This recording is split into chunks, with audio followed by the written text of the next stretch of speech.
Magandang umaga po sa ating lahat. Purihin ang Panginoon sa araw po na ito. Ito po ang araw na ginawa ng Diyos para tayong lahat po ay magsaya. No? Dapat ang bawat araw po ay ating pong kasiyahan sa buhay, no? Bilang mga lingkod ng Diyos sa lalawigan ng Laguna. So, yan.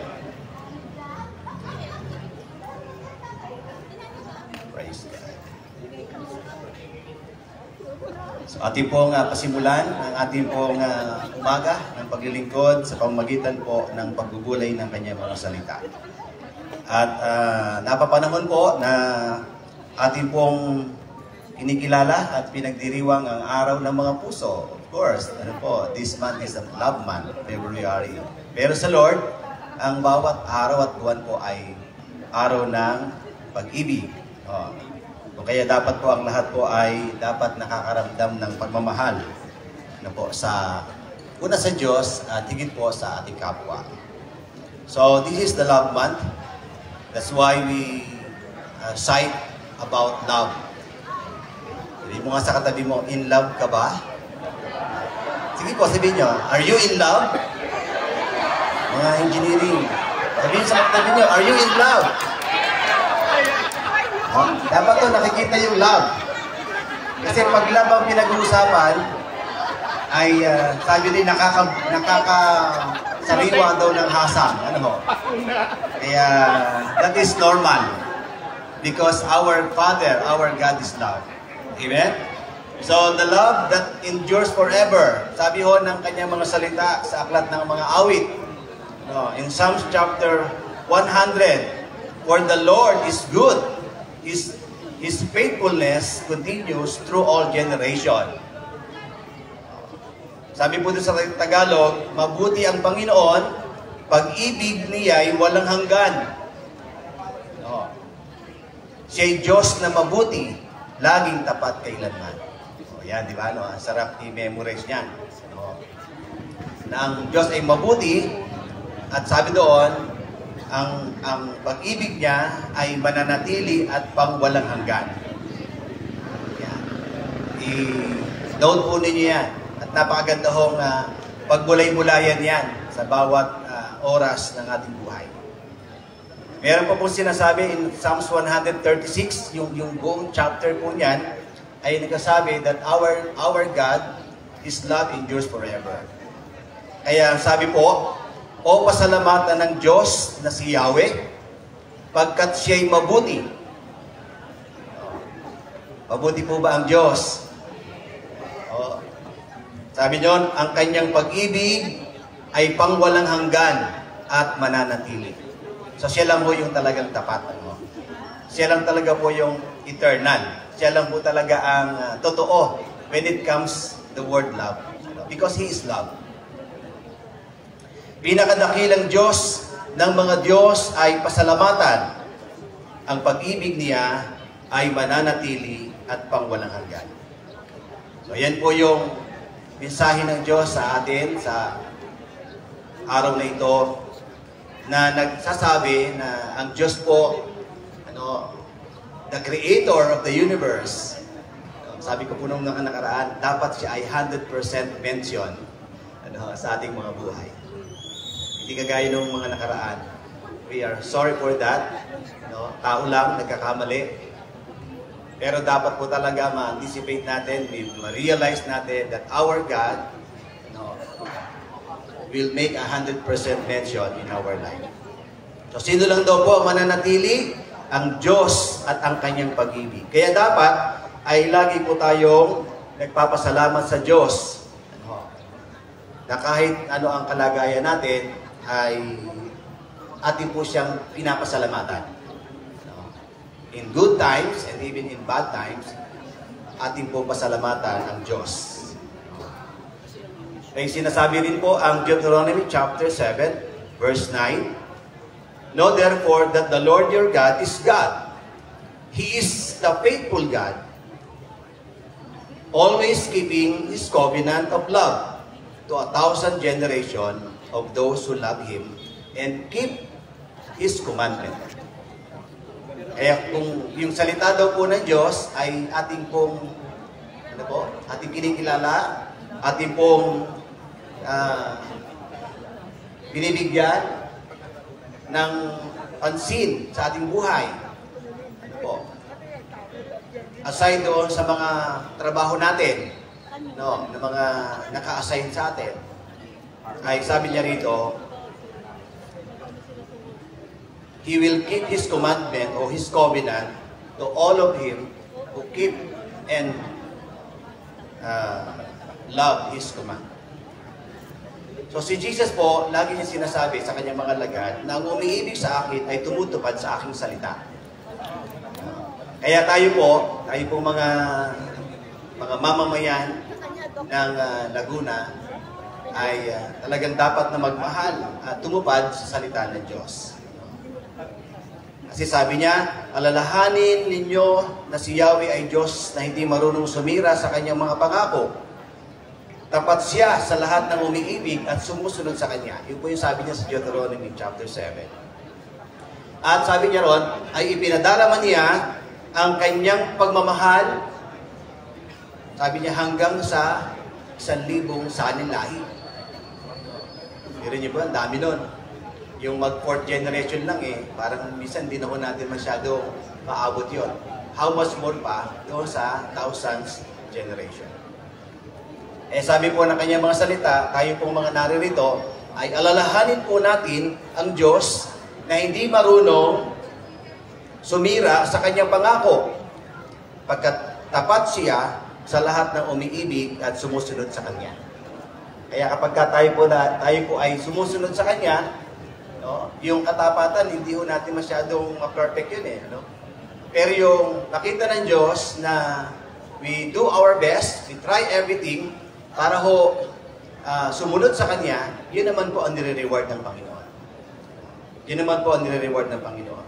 Kaya si San Pablo, sabi niya rito, as a prisoner of the Lord, then I urge you to live a life worthy of the calling you have received. Meron daw po tayong mga tinanggap. Therefore, sabi niya, be completely humble and gentle, be patient, bearing with one another in love. So make every effort to keep the unity of the Spirit through the bond of peace. Yung pong ating pong ginagawa na initiative to spread the word, ay ginagawa natin po siya with love. Kasi mahirap po talaga, lalo na ho yung ating po mga kasamahan po na they're coming from different town dito sa ating lalawigan that voluntarily share the Word of God. Kaya ho yung po ating participation ay very appreciated po. Kaya sabi ni San Pablo, yan po yung kanyang pamamanhik doon sa kanila noon at sa atin po ngayon. Nang sabi niya kanyang mga salita ay mamuhay kayo gaya ng nararapat sa mga tinawag ng Diyos. Kayo maging mapagpakumbaba, mabait, matiyaga, at ang sabi niya ay magmahalan kayo at magpaumanhinan. Magmahalan daw po at magpaumanhinan. Yan po ay mahalaga sa atin po. Sa lahat ng aspeto ng ating pong buhay, relasyon, sa ating pong pakikitungo sa ating kapwa. Kaya ito ho yung napakahalaga na nabubulay-bulay natin at the same time ay ating pong pinapractice personally. At doon naman po sa mga kamagagawa natin, tayong lahat, lalo na po doon sa mga may pananagutan na sa buhay. No? Love one another pa rin. No?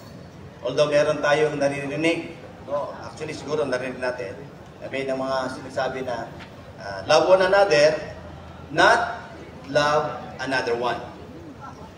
So, we should love one another, but not love another one. Kasi pag nag-love ka na ng another one, malaki ho na problema na yan. No? So to the husband, meron pong word ng Panginoon in Ephesians chapter 5. Una po, sa mga lalaki,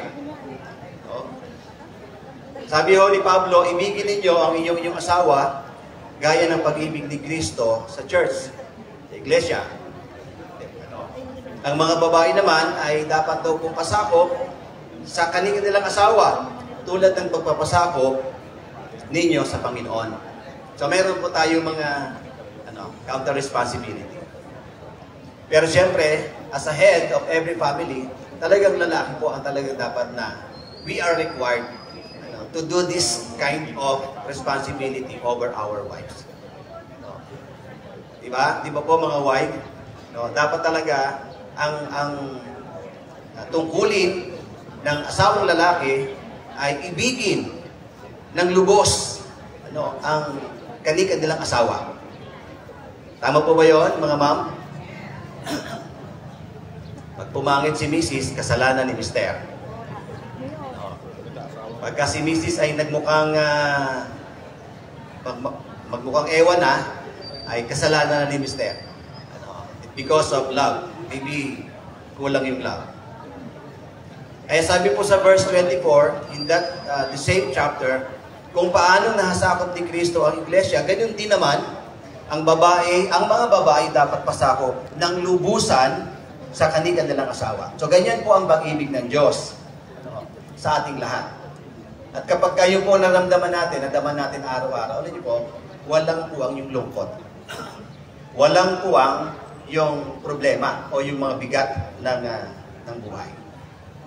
Kaya sa pamuli, sinabi po ng aklat ng unang Juan, sa chapter 3 and verse 18, sabi niya, mga anak, huwag tayong umibig sa pamamagitan ng salita o wika lamang. Sabi ng Panginoon. Ipakita natin ang tunay na pag-ibig sa pamamagitan ng ating mga gawa. Mayroon tayong sinasabi lang. Parang sinasabi lang, I love you, pero walang any physical or activation. Parang mas maganda ho yung gawa kaysa salita.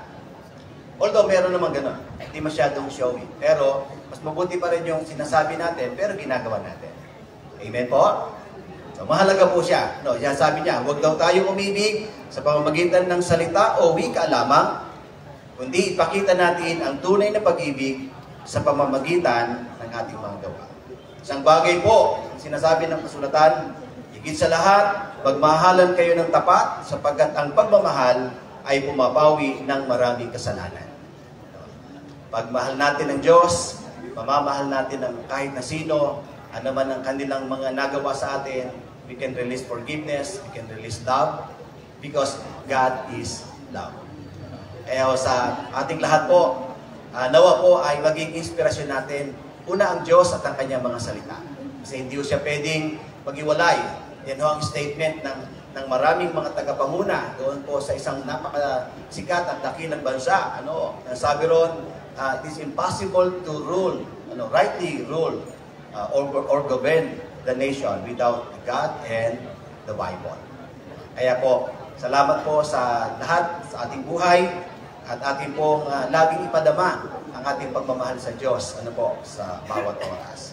Okay, tayo po ay manalangin at ating hilingin po sa Panginoon ang kanyang gabay sa atin sa buong linggo na ito. Lord, salamat po sa iyo po mga salita sa aming buhay sa umagang ito. We are really blessed, Lord. Binigyan mo kami ng pagkakataon na makapaglingkod sa iyo at amin po, Lord, na maranasan ang biyaya na inihanda mo sa amin sa bawat araw. Salamat po sa umagang ito. Salamat po sa buhay po ng iyong mga lingkod. Salamat po sa buhay ng bawat isa na narito, Panginoon. Amin pong dalangin, Lord, na sumagana ang pag-ibig mo sa buhay ng bawat isa. Ang aming mga tungkulin sa iyo at sa aming kapwa ay lubusan namin, Panginoon, Lord, na maranasan. At ito po ay aming maipadama, Panginoon, hindi lamang po sa pamamagitan ng aming pananalita, higit sa lahat sa pamamagitan po ng aming pagkasagawa. Ikaw po ang mataas, Panginoon, sa lalawigan ng Laguna.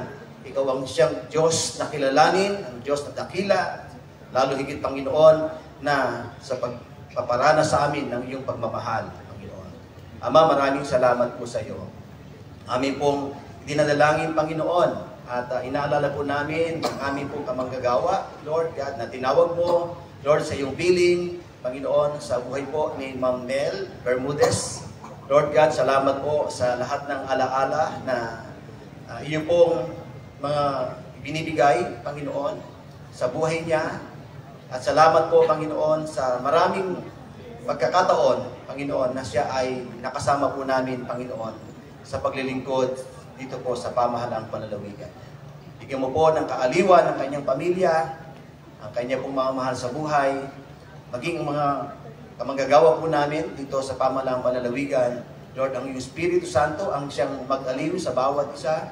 At higit sa lahat, Panginoon, mailagay namin ang aming pong tiwala, ang aming buhay sa iyong pong mapagpalang kamay. Nang sa ganung paraan, kung kami po'y humarap sa iyo, Panginoon, Lord, bukas palad na ikaw po ay tatanggap sa amin, O Diyos, sapagkat ikaw ang aming Diyos at ikaw ang dakila pagdating po sa pag-ibig. Salamat po, Panginoon, pangunahan mo rin po ang tanggapan na manguna sa amin sa bagong ito sa pagtataas ng watawat. Ikaw po ang siyang magpala sa kanilang buhay. Pagpalayo po ang pamunuan ng Provincial Engineering Office. Ikaw po ang siyang pumilos, alaging sa kanilang pinuno, Panginoon. Kaya mo ang pangalan mo ang siyang maparangalan, dakilang Diyos sa umagang ito. Maraming salamat po. Ang papuri at parangal at pagdakila ay tunay na para lamang sa iyo. Ito po ang aming sama-samang panalangin sa pangalan ni Jesus at lahat ay magsabi ng Amen. God bless po. Gandang umaga sa ating lahat.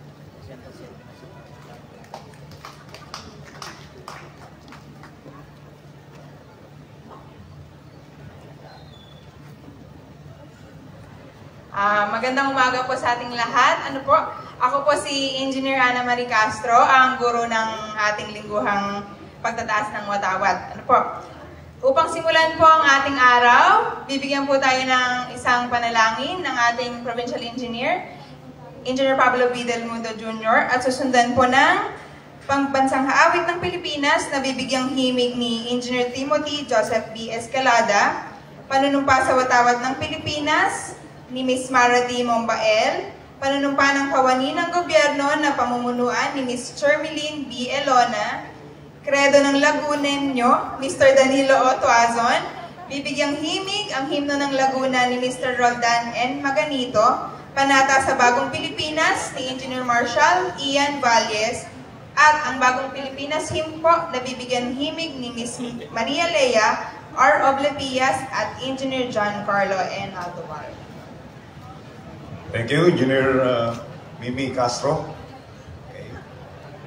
Siya po ay kabilang sa maintenance Division ng Provincial Engineering Office. Okay, before anything else, let us bow our heads. Okay. Most holy and glorious Lord God, the great architect of the universe, the giver of all good gifts and graces, your majesty fills the heaven and the earth. Thou hast promised that where 2 or 3 are gathered together in thy name, thou wilt be in the midst of them.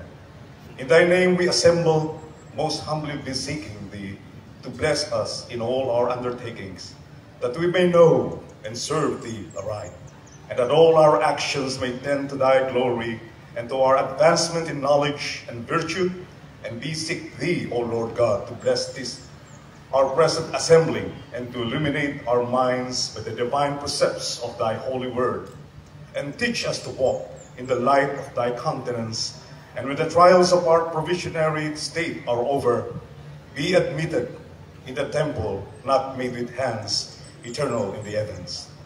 Let your will be done in our lives on earth as it is in heaven. For yours is the kingdom, and the power, and the glory, forever and ever. Thank you, Lord God, for hearing and answering our prayer.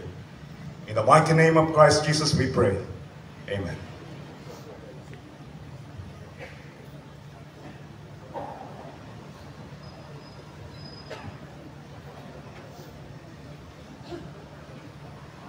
Magandang umaga po. Sabay-sabay po nating awitin ang pambansang awit ng Pilipinas.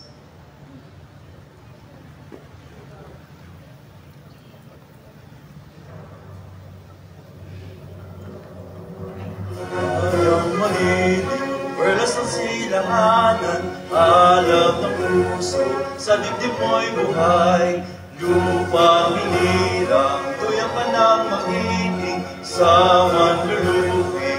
Di ka ba sisigin sa dagat at bundok, sa simoy at sa langit mo magaw?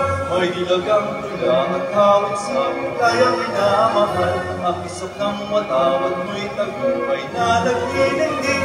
Ang bituin at araw na kailanman may di magdidilim. Luma ng araw ng buwan, di pagsikat o langit sa piling mo. Aming ligaya dapat may mang-aakit at pamatay ng dahil sa'yo.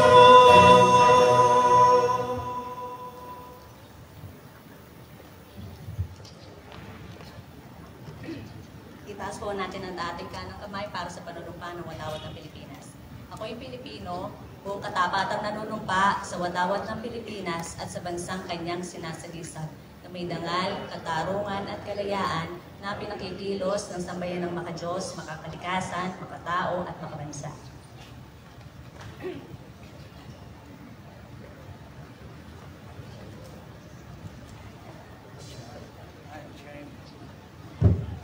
Muling itaas po natin ang ating kanang kamay at sabay-sabay natin bigkasin ang panunumpa ng kawani ng gobyerno.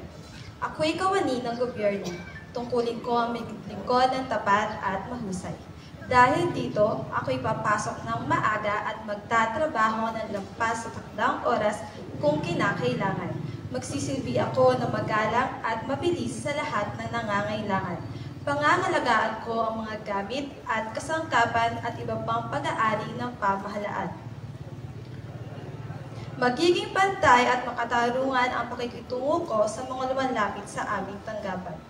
Magsasalita ako laban sa katiwalian at pagsasamantala. Hindi ko gagamitin ang aking panunungkulan sa sarili kong kapakanan. Hindi ako hihingi o tatanggap ng suhol. Sisikapin kong madagdagan ang aking talino at kakayahan upang ang antas ng paglilingkod sa bayan ay patuloy na may taas.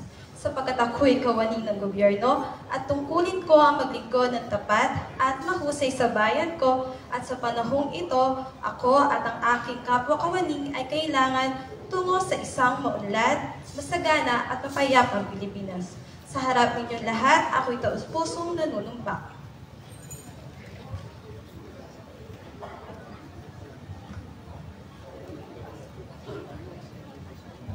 Morning po.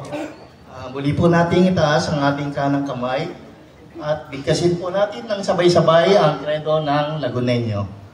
Ako'y taga Laguna na sumusumpang tataglayin ko ang tatak ng isang tunay na Lagunenyo.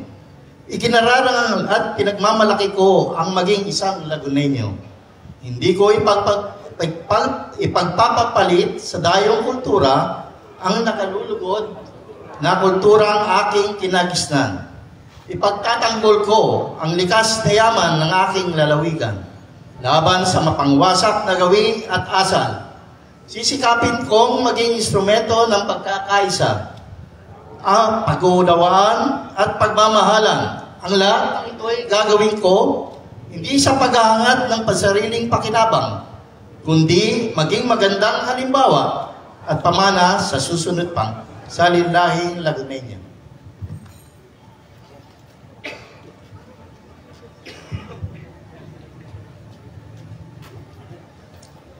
Ating pong awitin ang himno ng Laguna.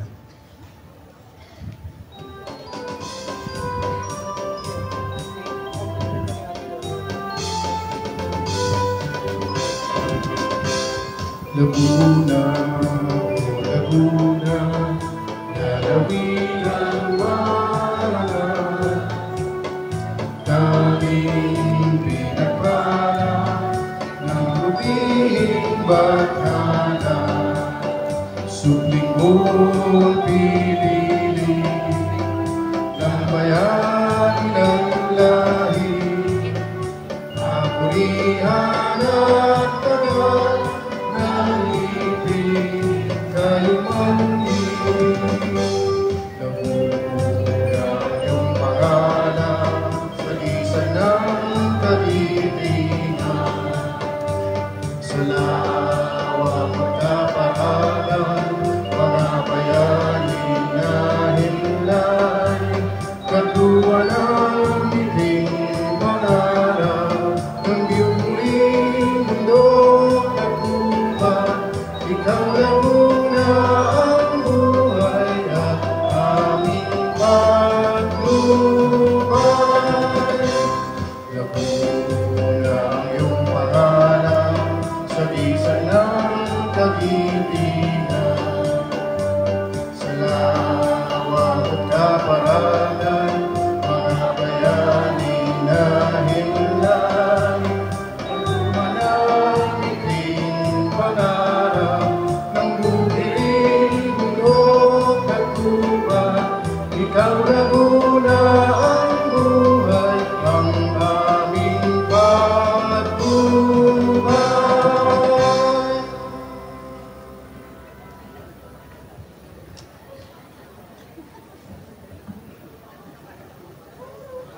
Itaas po natin ang ating kanang kamay at sabay-sabay po natin bigkasin ang panata sa bagong Pilipinas.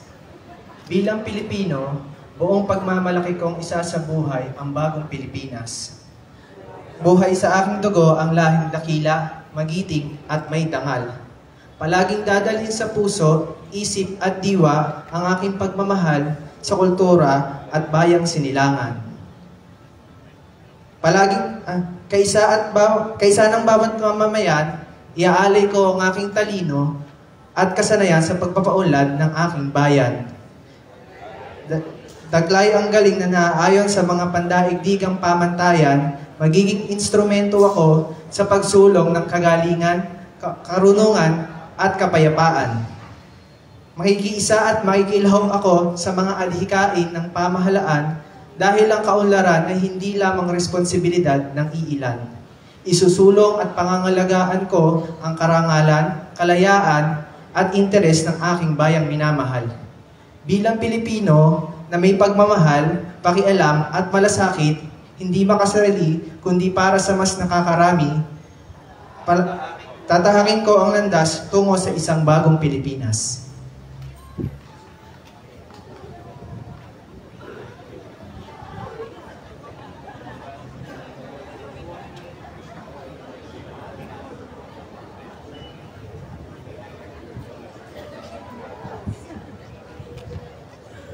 Sabay-sabay po nating awitin ang bagong Pilipinas hymn.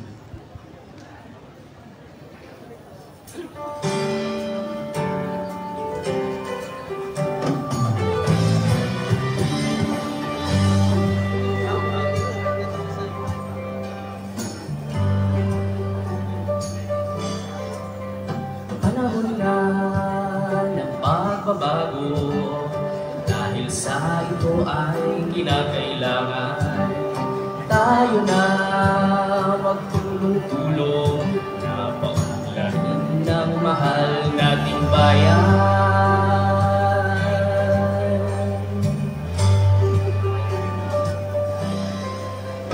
Panahon na ng pagbabago, ayos ang mga dapat ayusin.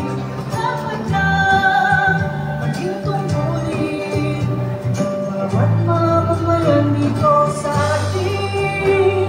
Gawin ang pagbabago patungo sa pag-asenso, magsikap na mabuti at nang guminhawa tayo. Ipagong malaki natin sa mundo at ipamalas ang bagong Pilipino at bagong Pilipinas. Panahon na ng pagbabago, tangkilikin natin ang sariling atin at tama lang na ugaliin kaysa sa iba sa atin ang unahin. Panahon na ng pagbabago, at manguna sa kahit anong larangan. Tagumpay ay karangalan, iyanan nyo, ihatong natin sa bayan. Ilang ulit na napatunayan ng Pilipino ang husay at tapas, kagandahan at talento, hanggang makipagpaligsahan kahit anong oras. Ang bagong Pilipino, ang bagong Pilipinas. Panahon na ng pagbabago, buhay natin ay gawing maaliwalas. Magandang bukas ang tinitubungan ng bagong Pilipinas. Gawin ang pagbabago patungo sa pag-asenso, magsikap na mabuti at nang guminhawa tayo. Ipagmalaki natin sa mundo at ipamalas ang bagong Pilipino at bagong Pilipinas.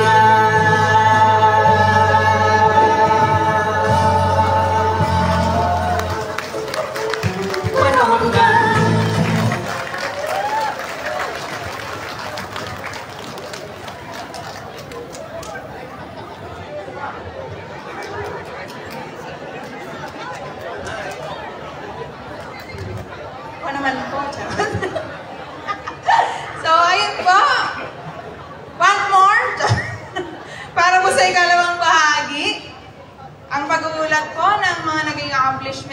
aming tanggapan.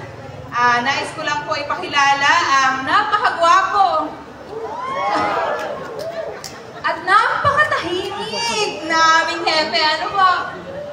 Si Engineer Pablo V. Del Mundo Jr. At ako lang po ay makikiusap po kami. Ano po? Na huwag niyo na pong hilingin kumanta ang aming boss dahil ito po ay mahihiyain. Baka po hindi pumunta dito sa unahan. So ito na po ang ating provincial engineer, Engineer Pablo V. Del Mundo Jr. Thank you, Mimi. Magandang umaga sa inyo. Ito na. Sisiyo, mahal pa naman ang lotion ko. Masisira yung mahal, 2.5 ang lotion na. Tingnan nyo naman, aba. Pampaputi yan, okay. No, ayos ba? Ayos ba ang ating bagong doktor sa JP? Naku, good luck to you. Ang daming dyan, naku po. Ang dami mga pagsubok dyan sa JP Rizal. Pagsubok dyan. Anyway, nung ako'y maging engineer dito sa lalawigan sa provincial government of Laguna, that was Governor San Luis, no? Yung matanda, tapos yung provincial engineer ay si Engineer Rodil. No? Inuutusan pa ako, kinukwento ko nga sa kanila, pagka nagiinom si Governor San Luis at saka yung provincial engineer, Totoy, sasabi sa akin, bili mo nga ako ng Marlboro. Sasabihin naman ni Governor San Luis, ako, Philip. Ganon, yan. Mahilig pati si Governor San Luis doon, yung burong dalag. Yun. So, ngayon, in other words, doon, batang-bata ako. Ako pinakabata sa engineering. Okay? At the age of 22, ganyan.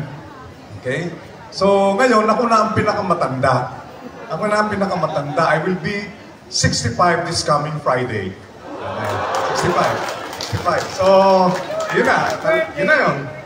Sa Hupas, sino ba ang mga sino dito sa taon nito? Sino ang mga retireable.